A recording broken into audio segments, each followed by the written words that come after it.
वीर वसंतराव नारायणराव नाईक शिक्षण प्रसारक संस्था संचलित हिंदी माध्यमिक व उच्च माध्यमिक विद्यालय दत्त चौक सिडको नासिक कक्षा 10वीं दूसरी इकाई में संध्या सुंदरी ये नया पाठ नए कविता की शुरुआत हम करने वाले हैं। कवि है सूर्यकांत त्रिपाठी, निराला जी। मार्गदर्शक प्राचार्य श्री चकोर सर, सहकार्य पर्यवेक्षक श्री दराड़े सर। संध्या सुंदरी, सूर्यकांत त्रिपाठी, हम उसे निराला नाम से ही जानते हैं।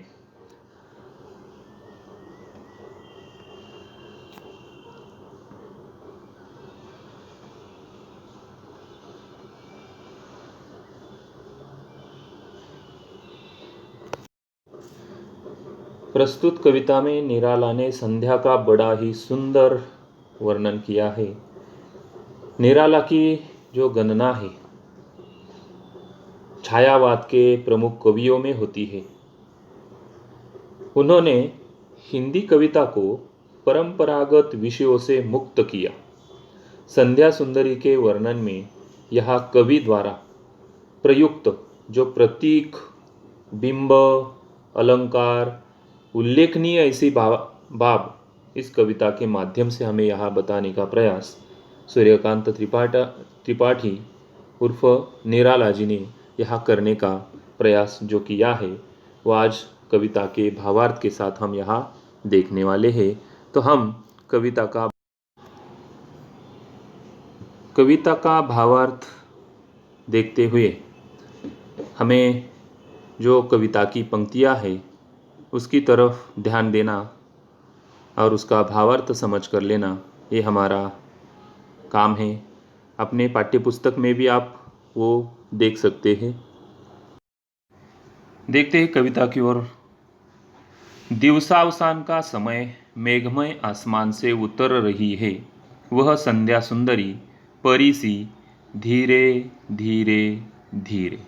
दिवसावसान संध्या, शाम का समय होता है, उसे दिवसावसान कहा जाता है। तो उस समय का वर्णन यहाँ हुआ है।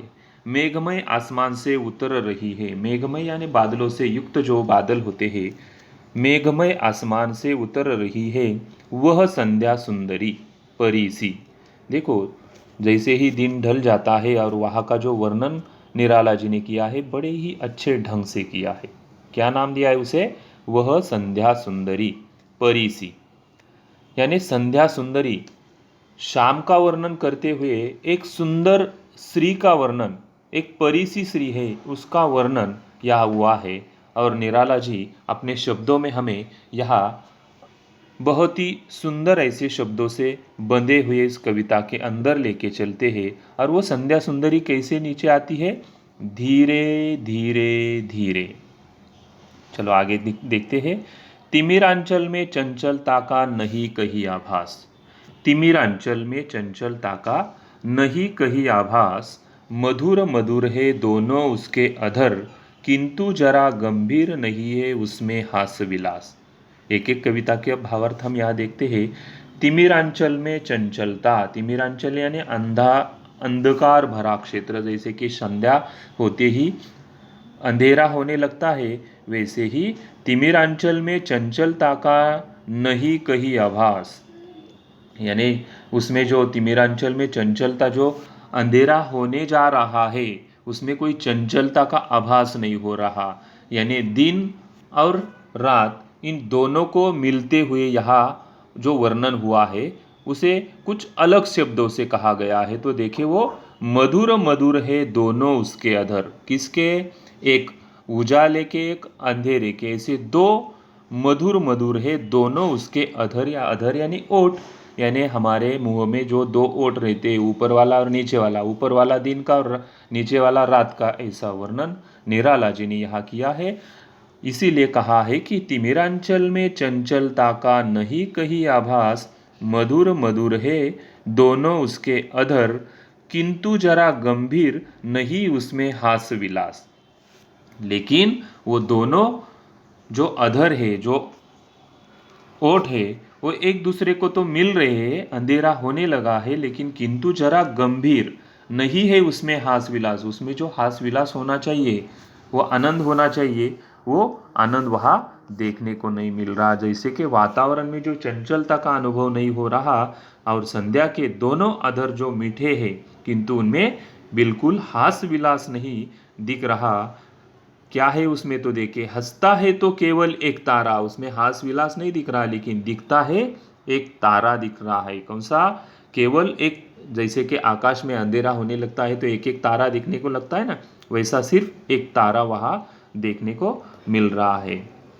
गुंता हुआ उन घुंघराले काले काले बालों से, गुंता हुआ जैसे कि जो घुंघराले काले काले बाल एक हाथ परी के एक हाथ श्री के होते हैं, वैसे ही घुंघराले काले काले बालों से, जैसे कि हृदय राज्य की रानी संध्या यानी शाम का जो हृदय राज्य की रानी का वह करता है अभिषेक, जो घुंघराले काले काले बालों से हृदय राज्य की रानी का संध्या का जो अभिषेक करता है, वही वर्णन यहाँ करने का प्रयास वहाँ हुआ है। जो तारे हैं वो तारे अंधेरे का एक अभिषेक करते हैं ऐसा आभास, ऐसा वर्णन निराला जी ने यहाँ इस भावार्थ में करने का प्रयास किया है।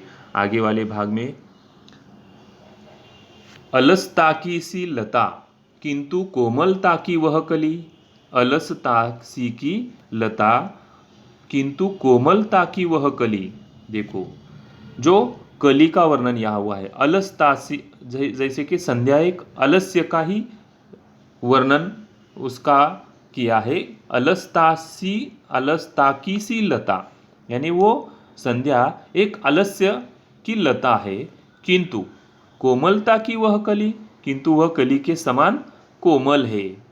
वो आलस्य तो है उनमें लेकिन वो संध्या एक कोमलता का एक भाग है, ऐसा उसने कहा है। सखी नीरवता के कंधे पर डाले बाह, सखी यानी अपनी जो फ्रेंड होती है उसे सखी का नाम यहाँ दिया है। सखी नीरवता के कंधे पर डाले बाह, छासी अंबर पथ से चली। संध्या अपनी सखी नीरवता के कंधे पर बाह रखकर छाया की तरह आकाश के अंबर के पथ से, अंबर के मार्ग से वो चल रही है, ऐसा वर्णन निराला जी यहाँ करना चाहते हैं। नहीं बजती उसके हाथ में कोई वीणा, नहीं बजती उसके हाथ में कोई वीणा, वीणा यानी जो सरस्वती के हाथ में होती है, संगीत का एक भाग उसे कहा जाता है। उस वीणा को, नहीं बजती उसके हाथ में कोई वीणा, नहीं होता कोई अनुराग राग अलाप। जैसे कि जो संगीत की जो वीणा होती है वो वीणा का स्वर प्रति ध्वनित नहीं होता, न कोई अनुराग राग और अलाप, ये जो गीत के प्रकार है, गीत के आवाज जो निकलते हैं उसके जो प्रकार यहाँ बताए गए हैं। अनुराग राग अलाप, नूपुरों में भी रुनझुन नहीं, नूपुरों में भी यानी जो यहाँ अर्थात प्रेम तथा गाने बजाने की जो बात सुनाई पड़ती है, पहनी हुई जो पायलों में लगे घुंघरों से जो रुनझुन की कोई आवाज़ भी नहीं सुनाई देती, वही आवाज़ यहाँ नृपुरों में भी नहीं सुनाई दे रही। सिर्फ एक अव्यक्त शब्द सा है, वह है चुप चुप चुप, यानी जो केवल सिर्फ अव्यक्त शब्द है वह है नीरव शांतता। और उस शांतता का ही वर्णन निराला जी ने यहाँ करने का प्रयास बड़े अच्छे ढंग से यहाँ किया है। जैसे कि शाम के समय यहाँ जो संध्या में शांतता देखने को मिलती है, वो वर्णन यहाँ देखने को मिलता है।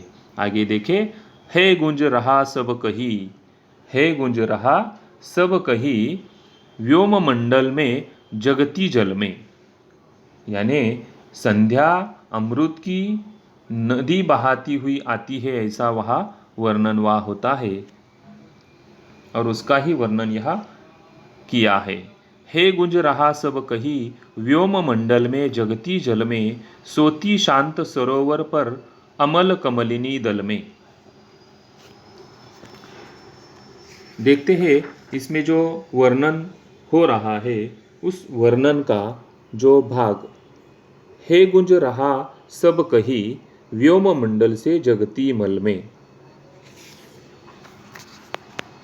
जैसे कि शाम के समय, जो संध्या के समय यहाँ जो वर्णन हुआ है, उस वर्णन में जो जगती जल, जो नदी है, सरोवर है, उसका वर्णन यहाँ हुआ है। और उस वर्णन को बताते हुए जो भावार्थ यहाँ दिया है, उस भावार्थ का वर्णन भी यहाँ वैसा ही हुआ है कि मदिरा की वह नदी बहाती आती। मदिरा की यानी जो अमृत शब्द हमारे इस कविता के अंदर निराला जी ने दिया है, उसका अमृत का ही यहाँ मदिरा भावार्थ लेना है। मदिरा की वह नदी बहाती आती, थके हुए जीवों को वो सस्नेह।